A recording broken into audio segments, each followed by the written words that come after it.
Hello again, this is Lee Griffin. I'm going to go through the Volleyball Officiating 2020-21 for the Triangle Officials Association. In this session, our clinic number 6, I'm going to go through Rule 5, which is a summary of the roles and responsibility of the various officials. We'll do that, and we'll also go through a summary of the rule changes and points of emphasis for the 2020-2021 sports season. Let's review Rule 5, officials, responsibilities, and positions. So we have a number of officials. We have the first referee, also called the R1, second referee is also called the R2. And then we have assistant officials that we have the 2 line judges, and then we have the folks at the table, which would be our scorer, libero, tracker, and timer. Timer is kind of the scoreboard clock operator. They'll do the visible scoreboard as well as the clock used for timing timeouts and intervals.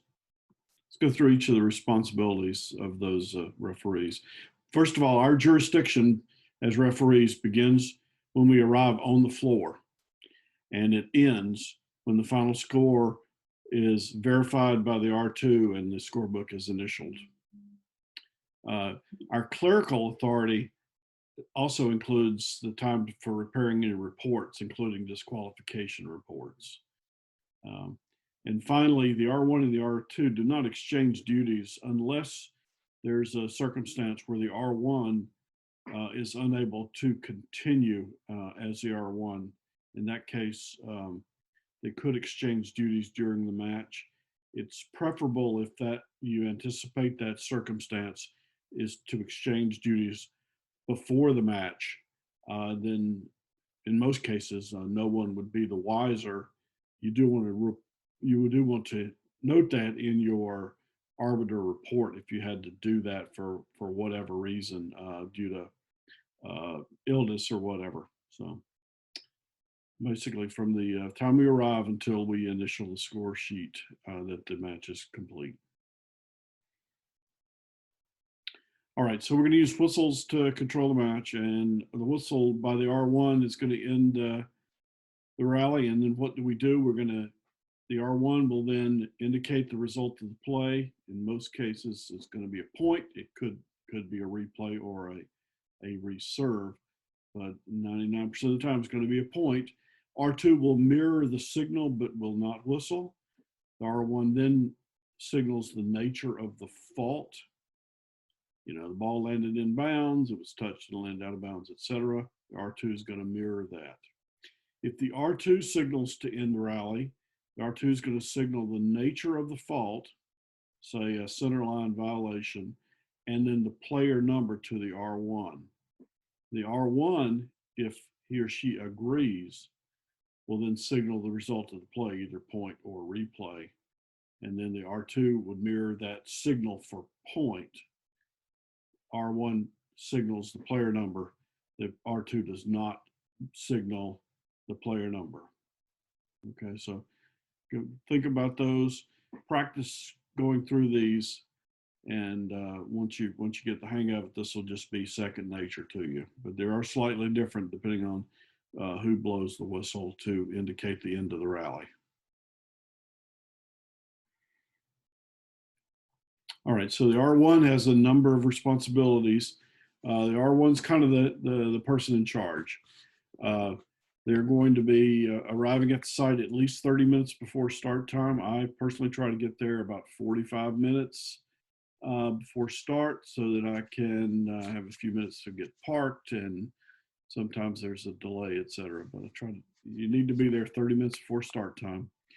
The R1 is responsible for examining the balls, and you actually want to measure the ball pressure and make sure the ball pressure of all the balls to be used in competition is as appropriate, 4.3 to 4.6 PSI. So you do measure each ball. I do that even if the ball's been used in a prior match, and as soon as that match is over and the ball's available, I will test them if I'm the R1. You're also responsible for inspecting the court and measuring the net. Okay, I personally don't remeasure the net if it's been measured by the previous officials, although I will ask them. And if they do not, if I'm unable to ask the prior officials, say for a JV match, I will remeasure the net. It only takes a few seconds. It's worth it because you want to get that corrected before the teams start their warm ups. You don't want to come in and say, my team has been hitting and the net seems maybe a couple inches too high or a couple inches too low, and then you go measure and it is. You should find that as soon as you possibly can. Okay. Then by rule, the R1 will designate the score, the tracker, the timer, and the line judges. In some cases, we will actually assign line judges, which case consider yourself lucky. And then you'll have professional line judges. And you'll actually determine who the scorer, the tracker, and the timer are. Effectively, the R2 is going to do that, though, because they're going to work with those folks. But the R1 by rule is the person that designates them. You're going to review the duties with the R2. I usually try to walk around the court with my R2 so we agree on the playable areas and then in non-playable areas. And then I'll actually stand with the R2 as we watch warm-ups so we can look at whether or not players are going above the height of the net and things like that. And then a very important responsibility for R1 is to make sure the line judges are ready. You can review that with your professional line judges, you can talk through that. But if you have students that are going to be line judges or parents or whatever, you need to go to the corner of the court and go through each of the calls you expect them to make, right? So those calls are going to be service faults. In other words, touching the line when the serve occurs or being outside the service area, in or out for when the ball lands near a line or it's touched and lands out. And finally, whether or not it's inside the antenna or touches the antenna or any part outside the antenna. So those items you want to go through and practice the signals. And then finally, you'll assign line judges to their respective positions. I always put the weakest line judge, which I'm going to just, judge from all the information they give me. I put the weakest line judge on the corner where they have the line that's on the same side of the court as the R1. So I can see that. I do that because the line judge on the other side will have the line on the side of the court of the R2. The R2 has a very difficult time assisting with out of bounds, especially near the back of the court area on that side, because they have to have their focus on the net. They can help some, but oftentimes not as much. So I always use the line judge, the most experienced line judge I'll put with the R2 side and the least experience on the R1 side. Okay, continuing on the R1, the R1 will conduct that pre-match conference we're going to have with the head coach and the team captains. And there are a couple of things you have to do. One is you have to make sure that the head coaches verify that all their players' equipment is legal and proper. You need to say those words every time and make sure they acknowledge with a yes or some other positive indication. Okay, you're going to review the playable area and you're going to review any unique ground rules. Remember, we talked earlier, we may have a 2 out of 3 match that might be played to 15, win by 1 or whatever. We need to go through whatever that unique ground rules would be for the match at the pre-match conference. R1's going to conduct the coin toss, and then once we have the decision who's going to serve, you're going to inform the scorer which team to serve first. So you're also going to check any players for wounds and blood, things like that, and you're going to look for illegal equipment while the teams are warming up. If during warm-up you see a player out there with illegal equipment, earrings or necklaces, things like that, something that's illegal, immediately have that corrected. And do that if you can through the coach, because then the coach will use that and use it for a teaching moment for the player. If not, if the coach is not available, you want to go ahead and have that player correct it directly. And you're going to stay on the stand. except if there's some sort of extended delay. So once you move over to your stand, you're going to be there for the match, unless there's a prolonged injury or something like that. Okay.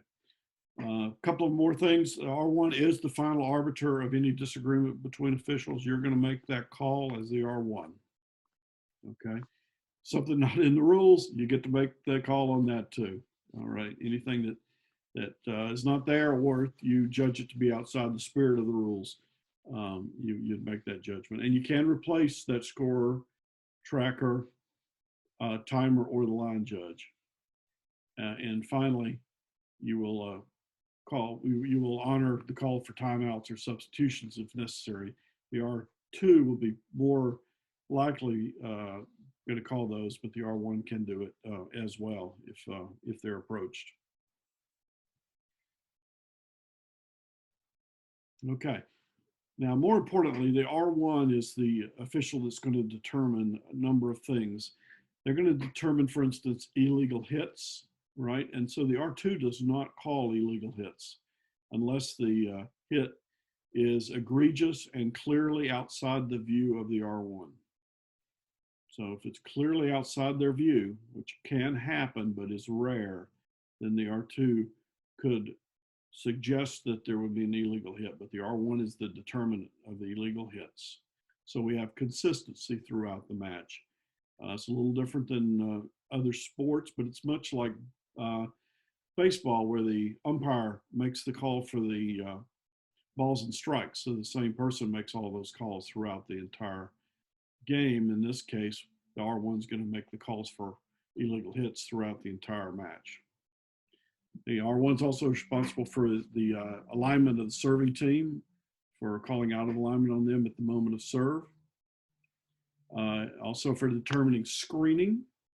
Remember, we talked about it in serving, you can have a screen. The R1 determines that. Okay. The R2 and the R1 can determine net faults, right? If there's contact with the net, you're going to meet your blow whistle. And then the R2, if they're on top of the game, both whistles will go at once, but if you see it, you need to call it. Violations of serving area, right? Because you're the R1, you're going to call for serve. You're going to be watching the server. The foot fault, hopefully the line judge flag will go up, but if it doesn't, or if it does, you're going to blow your whistle for the violation of the serving area. R1 is going to determine back row faults. The R2 can assist by giving an informal signal that there may have been an illegal back row attack or an illegal block. The R1 was the determinant.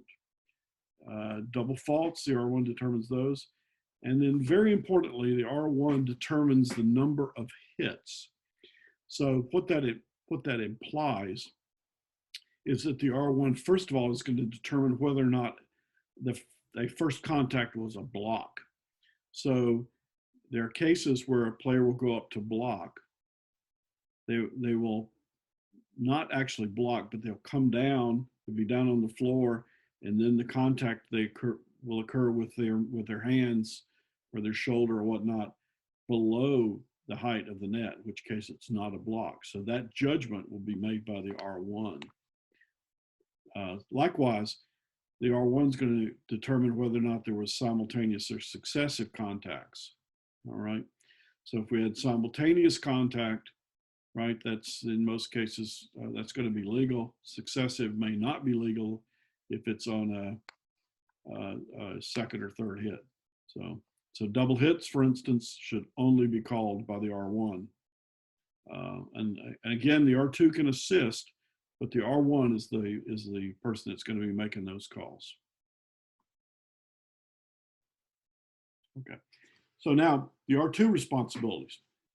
R2 also needs to arrive in uniform at the site 30 minutes before the start time, because these duties before the actual start of the match they're significant for both of these, and particularly the R2, because you're going to review the duties of the scorer, the tracker, and the timer. You're going to get the lineups and the rosters from the head coaches, etc. Oftentimes, you're going to have to show the scorer and the libero tracker what they're going to do. So you need to review that, and if you have to, you just have to show them how to do it. They should be trained. If they're not trained and it's a real problem, you can choose a different scorer. Okay, but you're gonna work with them for the whole match, so you need to make sure they know what they're doing. Okay, and you need to review with the timer when you're going to want to start for timeouts and the interval between sets, and you're going to ask that they blow the horn when you tell them to, as the R2, when you tell them at the end of timeout and at the end of the interval between sets. So you need to work with those folks beforehand to make sure they're ready to go, because you're gonna be basically managing that table. Now, during play, the R2's responsibility is primarily, but not limited to, awarding timeouts, calling for substitutions, and one other very important is when the ball is out of bounds for an antenna fault on the R2 side. So when the ball passes outside the antenna on the side of the court that the R2's on, they should blow their whistle. Okay, or if it hits the antenna, or if it hits the standard or the net outside of the antenna, right? All of those are out of bounds, and the R2 should whistle those out of bounds. And when you do, you whistle, you give the signal, and then the out of bounds signal, the R1, would then award the point to the teams. So you indicate the fault, not the awarding of the point. That's only done by the R1. Okay. In addition to the table and substitution timeouts, you're also responsible as the R2 for the receive team alignment at the point of serve. Okay. It's not very common for the serve team to be out of rotation or out of alignment. The receive team is much more likely to be, and it happens quite often. So the R2 has to determine that at the point, and if they're out of alignment, sound your whistle when you hear the contact for serve, indicate out of alignment, and indicate the two players that are out of alignment, because the coach will ask. Okay. R2 determines net faults, and the R2 is the primarily responsible for centerline faults. The R1 can call it, but the R2 is the one primarily responsible. So if the player has a body part beyond the center line that's not a foot or hand, that's partially over, then you can call it. And of course, if the foot or hand is entirely over the line, and clearly entirely over the line, you're going to call that a center line violation. Okay. But the main thing you're going to do, I guess you're doing all of these things. It's not really the main thing, but you also need to manage substitutions and illegal replacements. So the libero replacements you don't have to deal with. The libero tracker is going to track those, but they're just going to happen. But subs, you want to deal with those. And if we have illegal replacements, you're going to have to deal with that. So on substitutions, you want those to move quickly and to keep the match flow going, but not so quickly that the scorer does not have time to record, because they need to record every substitution in the score sheet. You're going to manage the timeout, and at the end of the timeout, when the timeout's completed, you're going to return control of the court back to the R1, but the R2 has control of the court during timeouts. And then you're going to verify the score sheet between every set. At the end of the set, you're going to check to make sure everything's good, and you'll initial it after that completes. And you'll do that after the final and deciding set as well. Okay. And then if there is a deciding set, in other words, a fifth of 3 out of 5, the R2 is going to conduct the coin toss for that set. Okay. And then once you know who's going to serve in which courts, you'll pass that information to the R1. The R1 will then have blow the whistle and have the teams report to their new or their existing benches for the time between the 4th and the 5th set.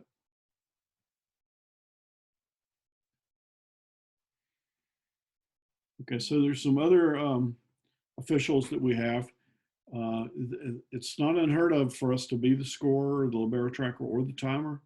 We do that oftentimes in playoff games, and some of the independent schools will have us do that, during their playoff games as well. So, but at the table, we're going to have the scorer, the tracker, and the timer. By rule, the scorer sits in between the two of those. Uh, that's the rule. In essence, you want them to be where they can do their jobs the best, however that turns out to be. And remember, in normal circumstances, we'll oftentimes have two scorers and two libero trackers, one for each team. Make sure that the trackers, the libero trackers, track the libero for both teams. They're not tracking their team, they're tracking both teams. They are the tracker for the match. Okay.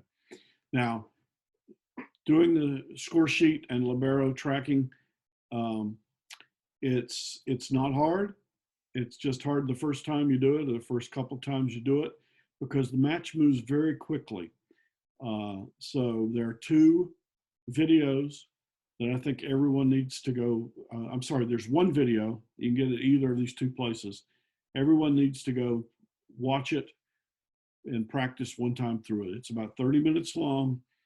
They're really good. It is a couple of years old. I think it's from 2016, but I would highly recommend you go check this out either on YouTube or on NFHS. It is the same video in both places. And also, I have this on a little index card with these YouTube links here, and I hand that to the scorers early in the season and say, hey, especially if it's an adult, are you going to do this all season? If you are, go check out this video. It's really good. And you'll see they take you through lots of stuff. I'm not going to go through it here, but I think we should all do that.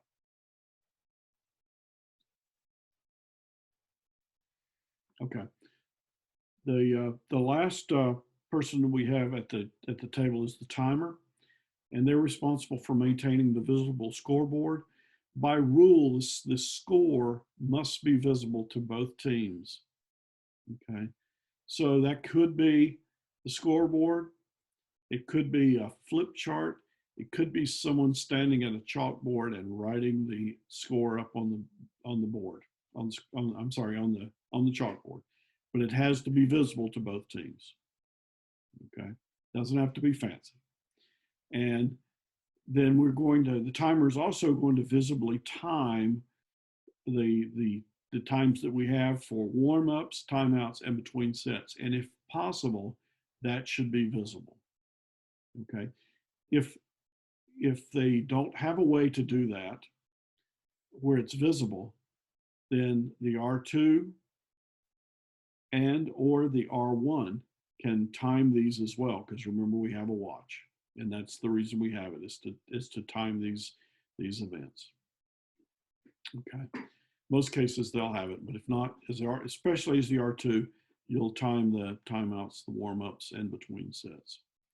And then finally, remember, we're also responsible for the timers for discreetly timing injury timeouts. I personally don't ask the timer to time that, because they'll want to put it up on the board, and that's not appropriate.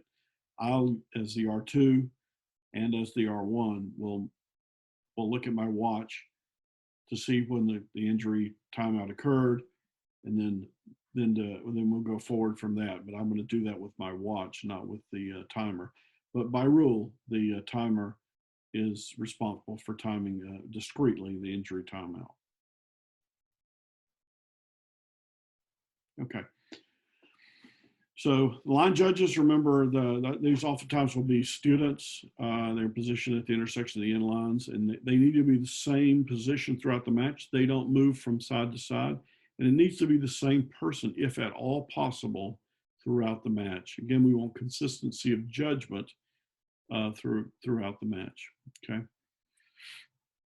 If the server is in the third of the serve area, that's the closest to the line judge needs to take a few steps to the side. And what that means is, where the end line is, they should take a couple of steps away from the sideline to give the space to the server. And then once the serve contact occurs, move quickly back into their position at that intersection. And so remember, their primary responsibility on the serve is to watch for service faults. So looking for the feet. So they will actually be in line with that line to be able to see that. So they do just a couple of steps from the court. Okay. And I think I went through everything here. The one thing that I didn't mention previously is if there's a overhead or ceiling contact that's outside the vision of the R1 and the R2, the line judge can call that as well. So if they see the ball contact the ceiling where the R1 R2 could not, they should call that again as well.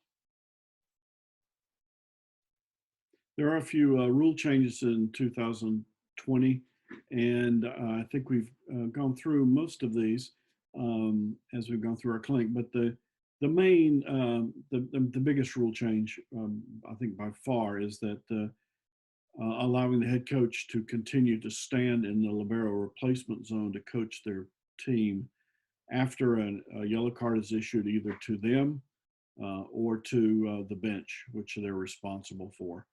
So they can continue to stand now even after a yellow unsporting card, after a red unsporting card to either the coach or to a member on the bench. They can no longer stand. They will lose that privilege. But that's a big change this year. We'll need to make sure that we issue yellow cards when they're appropriate. Next thing is you can now wear a face mask for protection of the face, broken cheekbone or whatnot. Those are explicitly permitted now as long as you judge them to be safe. The penalty for failure to submit the roster has been reduced to unnecessary delay if it's not available at the meeting, which it should be. Now, if the penalty to change the roster after the 10 minutes or closer to 10 minutes before the match starts, to change that roster is not an unnecessary delay, but that's a loss of rally point to add to or change that roster. That's beyond the closer than 10 minutes to the start of the match. You're going to allow correction of the libero number. In the past, we didn't allow that, but you can correct if it was submitted in error. Oftentimes, the coach will write down the player's number when they're not libero, yet designate them as libero, things like that. And finally, we changed the substitution signal to use fists instead of open hands with the rotating hands to be consistent with other sports. Other sports use fists, and we're going to use that from now on as well.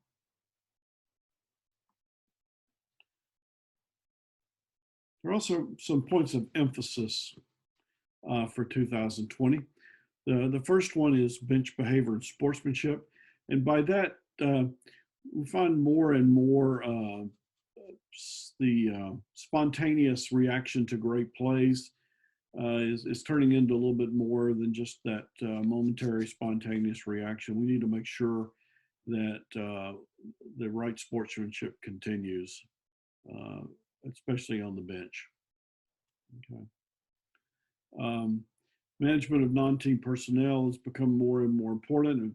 The game has gotten more and more exciting. We have more participation, and we have more and more spectators and cheerleaders and things like PA announcers, etc. We need to make sure that everything that they're doing is within the sportsmanship that volleyball has established, and we need to set those, make sure that's set up right. Now, we're going to do that through the head coach and through the game management. But we want to make sure that that's also appropriate for volleyball. And I think we've covered this when we've talked through things. Officials' communication is very important. There are a couple of minor changes to the way that we're going to actually administer the unnecessary delay when the R2 calls it. They'll actually call it. And I think I went through in detail how we want to do that process-wise. But when you meet with your partner, you guys talk about how you're going to do that. Talk about emphasis on the process to begin and end timeouts and what you're going to do process-wise between sets. I think we can get better and better at that. And as we've discussed, always use, if you're the R2, always use the informal signal to return control of the court to the R1 once you're completed your duties. But if you'll do that every time, then I think we'll get better and better at our mechanics and look more and more professional. Finally, uniform bottom compliance. That I've not seen as a problem, but I guess it's happening in a few places around the country. What they're talking about there are team or manufacturer logos that are larger than what's allowed by rule. Those are limited, I think, to 2¼ inches or something like that. I'd have to look it up. But the teams are reminded that those uniform bottoms need to be in compliance. And that's it for points of emphasis for 2020. So that concludes our virtual clinic number 6. I hope you've enjoyed it.